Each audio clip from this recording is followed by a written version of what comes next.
Everyone, good morning, welcome back to my channel Madhu blogs. কেমন আছো তোমরা? ভালো আছো আশা করছি।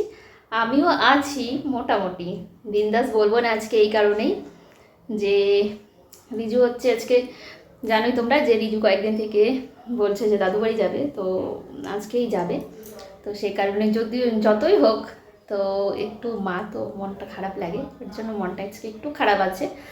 তো কোনো ব্যাপার না। তো চলো, আর কি বলো তো, সকালে উঠে ফুল টুল তুলে আগে স্নান করছি সকালবেলা। দেখো কিভাবে ঘেমেছি, দেখো প্রচণ্ড গরম, এতটা রৌদ্র আজকে বলার মতো না। সকালবেলা ঘুম থেকে উঠে ঘর দুয়ারগুলো আগে মুছলাম, মুছে স্নান করেছি। স্নান করে বেলপাতা এনে টেনে ফুল তুলে আগে ঠাকুরকে পুজো দিলাম। আজকে যেহেতু সোমবার, তো দুধও দিয়ে গেছে, তো ভাবলাম আগে পুজোটা দিয়ে নিই, পরে রান্নাবাড়ির ঝামেলাটা পরে সারি। তো সেই কারণে দুধ টুধ দিয়ে গেছে আর জল ঢাললাম। সোমবার দিন আমাদের তো জানোই ভোলে বাবার মন্দির বাড়িতে, তো জল ঢাললাম। জল ঢালার পরে আর এখনও রান্না বসাইনি, এখন যাব রান্না করব। তোমাদের দাদাভাই মাংস নিয়ে আসছে, মাটন এনেছে, শাক আনছে, হচ্ছে ঢেঁকি শাক এনেছে। তো ওগুলাকে বাজবো, রান্না করব, মাটন করব, আর হচ্ছে ডাল ঠাল কিছু একটা ভাজা টাজা তো করতেই হবে। আর যাইবো চলে আসবে, একটু পরেই আসবে। তো ধামাধাম রান্না টান্না করি, তারপরে তো তোমাদের সাথে আবার পরে দেখা হবে। চলো সাথে থাকো আর দেখতে থাকো আমার এই ব্লগটা। ভালো লাগলে অবশ্যই লাইক কমেন্টস অবশ্যই করে দিও। আর তোমাদের সাথে আমি কথা বলছি, দেখো তো মুখটু ঘেমে একাকার, মুখ ঘেমে ইসে হয়ে গেছে। এত গরম না আজকে, দুদিন থেকে প্রচণ্ড গরম পড়ছে, প্রচণ্ড রোদ উঠছে। কয়েকদিন তো ওয়েদার ভালোই ছিল, 2-3 দিন, আর দুদিন থেকে আবার দেখছি ওয়েদারটা এতটা গরম ফেলেছে। তো চলো আর কথা না বলে তাড়াতাড়ি রান্নাতে যাই, নাহলে দেরি হয়ে যাবে রান্না করতে করতে। পরে আবার জাইবু ওরা চলে আসবে, আর লোকজন আসলে কথা বলবো না, রান্না করব, তো সেই কারণে রান্নাটা তাড়াতাড়ি সারি। চলো সাথে থাকো তোমরা। আর দেখো চলে আসছি রান্নাঘরে, আর এদিকে ঢেঁকি শাক বেছে ধুয়ে নিয়েছি, এখনও কাটিনি, জলগুলো ঝরে যাক তারপর কাটবো। আর এখানে দেখো মাটন ধুয়ে নিয়েছি সুন্দর করে বেছে, একবারে কেটে কুটে তারপর বসাবো। আর এখানে শাকটা কেটে বসিয়ে দিয়েছি একটু রসুন সোমবার দিয়ে। ঢেঁকি শাক একটু রসুন সোমবার দিয়ে কিন্তু ভালোই লাগে।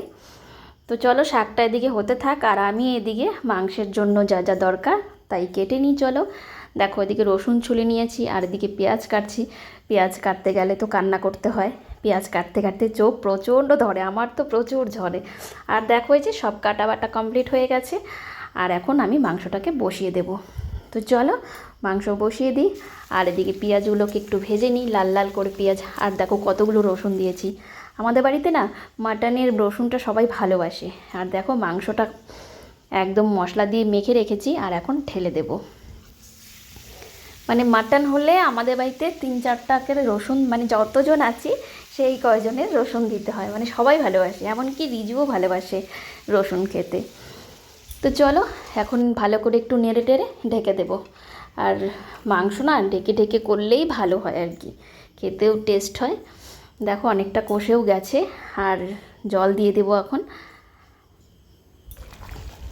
দেখো কষানোর পরে দিয়ে দিলাম জল। দেখো তোমাদেরকে কত তাড়াতাড়ি রান্নাটা দেখিয়ে ফেললাম, আর আমার এই রান্না করতে লেগেছিল 2 ঘন্টা, আর 2 ঘন্টা আমি কত তাড়াতাড়ি তোমাদের সাথে শেয়ার করে দিলাম। রান্নাবাড়ি কমপ্লিট হয়ে গেল, চলো মাটনটাকে এখানে নামিয়ে নিই। আমি এখনো খাইনি, ওরা খেয়েছে। রিজু খেলো কষা দিয়ে, আর ওর তো কষা হলেই, মাংস হলেই কষা লাগবেই, কষা দিয়ে ভালোবাসি খেতে, তো ও খেলো। আমি এখনো খাইনি, এই যে আমাকে রান্নাটা হোক তারপরে আমি খাই একবারে। রান্না না হলে না ওই খাওয়াটাও ভালো লাগে না, তৃপ্তি হয় না। একবার উঠে নাড়ু আবার খাও, তো সেভাবে ভালো লাগে না। তো ওর জন্য আমি খাইনি। আর বাচ্চা মানুষ আজকে যেহেতু রাত্রে দেরি হয়েছে, আগে পুজো টুজো দিয়েছি তারপরে রান্না করলাম, তো সেই কারণে। তো চলো এখন খাবো, আমারও প্রচণ্ড খিদা পেয়ে গেছে, 11টা 11:30 বেজে গেছে। তো আগে খাওয়া দাওয়া করি, পরে আবার তোমাদের সাথে দেখা হবে।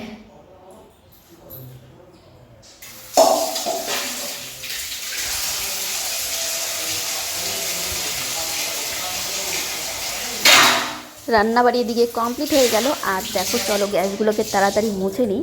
রান্নার পরে গ্যাস না মুছলে কীরকম হয় বলো তো, চিটা চিটা লেগে যায়। যদিও একটু আগে আমি মুছেছি, তারপরেও যেহেতু মাংসটা এখন নামালাম না, মাংসটা ফুটলে দেখবে, যে কোনো তরকারি ফুটলে দেখবে ওই ছিটকে পড়ে, তো ওগুলাকে না মুছলে ভালো লাগে না, একটু মুছতেই হয়।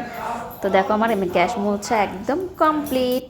আর এদিকে দেখো কতগুলো ঢিপ করে নিয়ে আসছি জামা কাপড়। এই জামা কাপড়গুলো জানো তো, তোমাদের দাদাভাই একটা করে পরে আর আলনাটার মধ্যে ঢিপ করে রেখে দেয়। বলো তো কেমন লাগে? তো প্রত্যেকটা দিন জানো তো ওর জামা কাপড় আমাকে গোছাতেই হয়, না হলে ওই যে ঢিপ করে রেখে দেয়। আর বাড়িতে লোকজন আসলে ওরকম করে যদি ঢিপ হয়ে পড়ে থাকে কেমন লাগে তোমরাই বলো। তো চলো ঘরটা একটু তাড়াতাড়ি করে পরিষ্কার করে নিই। রান্নার পরে এদিকে চলে আসছি, আর আমি তো একদম আজকে ঘেমে একদম একাকার। আর আজকে না প্রচুর গরম পড়েছে জানো তো, এত গরম সহ্যই হয় না। দেখো মুখ চোখ ঘেমে টেমে আমার একাকার হয়ে গেছে। তো দেখো জায়গার জিনিস জায়গায় রেখে দিয়েছি, আর একটা প্যান বাইরে ছিল, তো সেই প্যানটাকে আলমারিতে তুলে রাখবো।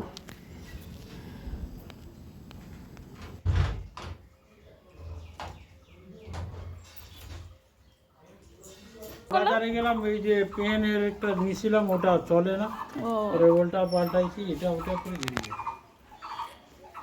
না ওটা তো ব্যাটারি ভরেলে চলে না। কি আমার ভিতরে জলের মধ্যে পড়ে গেছিল। উড়ে আসছি। যা যা ঘরে যা, খানে যা। আসে নাই মনে হয়। তো দেখো জাইম্বুটা চলে এসছে, বললাম যে আমার জামাইবাবু আসবে আর হচ্ছে ভাইগনা আসবে, তো ওরা চলে আসছে। আর চলো ফ্রিজ থেকে ওদেরকে একটু ঠান্ডা বের করে দিই, এই রোদ্দুর থেকে এলো।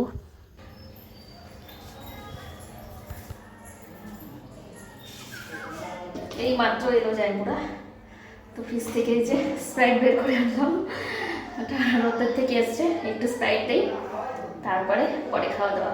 আস্তে আস্তেই তো 2টা বেজেই গেল, কখন থেকে ভাবছি আসবে আসবে, ফোন করেই যাচ্ছি। তো যাই একটু টিউশনি করাতে গেছিলো, পড়িয়ে তারপরে যে এলো। তো চলো একটু স্প্রাইট দেই।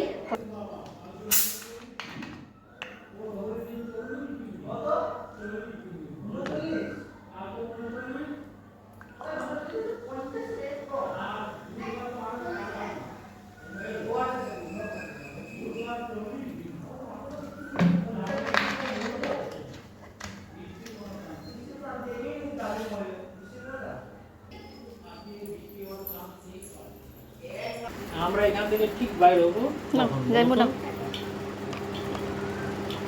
10টায়। কি কখন বেরোবে? আসলাই মাত্র এখনই যাবা নাকি? পরে সন্ধ্যাবেলা 6টার দিকে ইসে টিসে কমুক। হ্যাঁ, তাহলে কি ইসে কমুক, রোদ্দু কমুক, যে রোদ্রু এখন। সুরাজ ডুবে যায়। 5:30টায় পড়া রোদ্দুর, আমি আমার টাকা মরতেছে। 5টায় রোদ্দুর নাই। 5টায় পুরা রোদ্রু থাকে, 6টার আগে বা যাইতে পারবে না। 5:30টায় অনেক রোদ্দুর থাকে। হ্যাঁ 6টার দিকে তাও রোদ্দুরটা কম। জিজু তোমাকে দিব, তুমি তো খাইলা।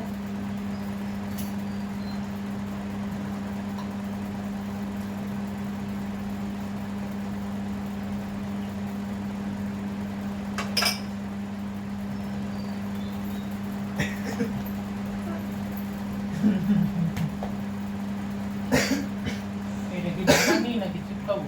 এটা আসে।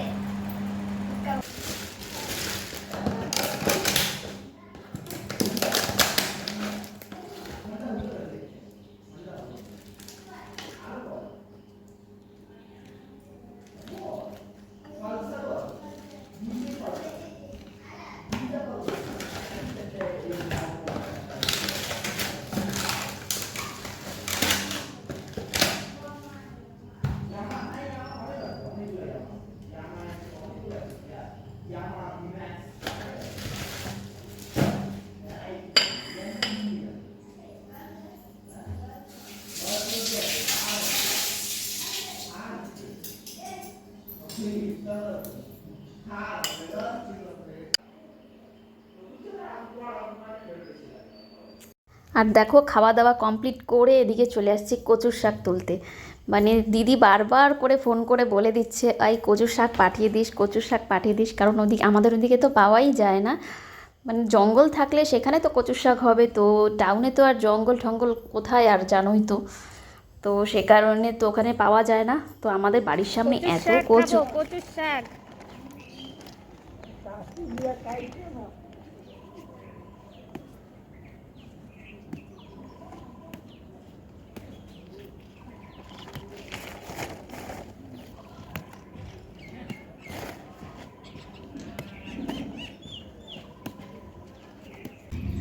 খাওয়া দাওয়া করে গেছিলাম, একটু কচুর শাক এনে দিলাম, দেখো কতগুলো তুলেছি। উফ, ভাবসে গেছি কচুর শাক তুলে। এতটা রৌদ্রু, বাবারে বাবা, রৌদ্রু মানে এখন তো রৌদ্রুটা একটু কমেছে, তো প্রচণ্ড গরম আছে, ঘেমে গেছি একদম, পুরা মুখ টুক ঘেমে গেছে। তো খাওয়া দাওয়া করলাম, করে যে এখন ওরা বলে রওনা দিবে, তো একটু কচুর শাক তুলে দিলাম। আমাদের ওখানে তো কচু শাক পাওয়া যায় না, তো আমাদের বাড়িটা তো একদম মেন টাউনে, তো কচু শাক এগুলো তো পাওয়া যায় না, ওই কোথায় কিনতে লাগবে যখন বাজারে উঠবে তখন। তো আর আমাদের বাড়ির সামনেই কত কচুর শাক, তো তুলে পাঠিয়ে দিলাম, হাঁপসে গেছি। আর দেখো হাতের কি অবস্থা, কচুর শাক তুলে হাতের কি অবস্থা দেখছো। এখন এই যেগুলোকে লেবু দিলে উঠবে মনে হয় না, লেবু দিলে ঠিক হয়ে যাবে। জল খাইছে? হ্যাঁ। জল খাইনি তো, ওষুধ টষুধ দিছ? ওষুধ দিছ? বাবা, বাবার সাথে দেখা করছিস? বাবাকে একটু চুমু দিয়ে দে।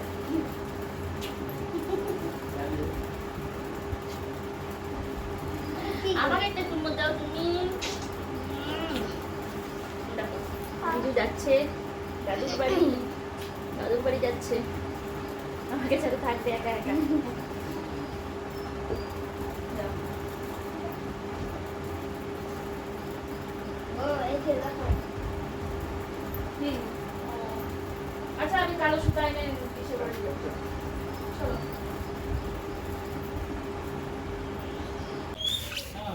জুতা টুতা পর।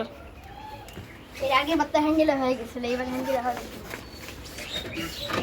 চশমা ভেঙে যাবে এবার। চশমাটা লাগাই নাই, ধুলাবালি লাগবে। আমার চশমা ও মাসি ভুলে গেল, নিয়ে আসো তো চশমা চশমা।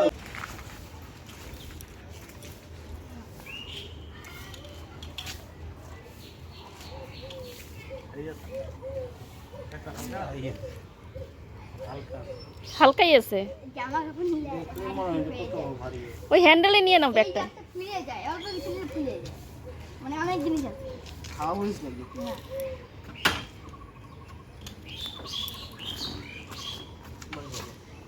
চল দিদি উঠ।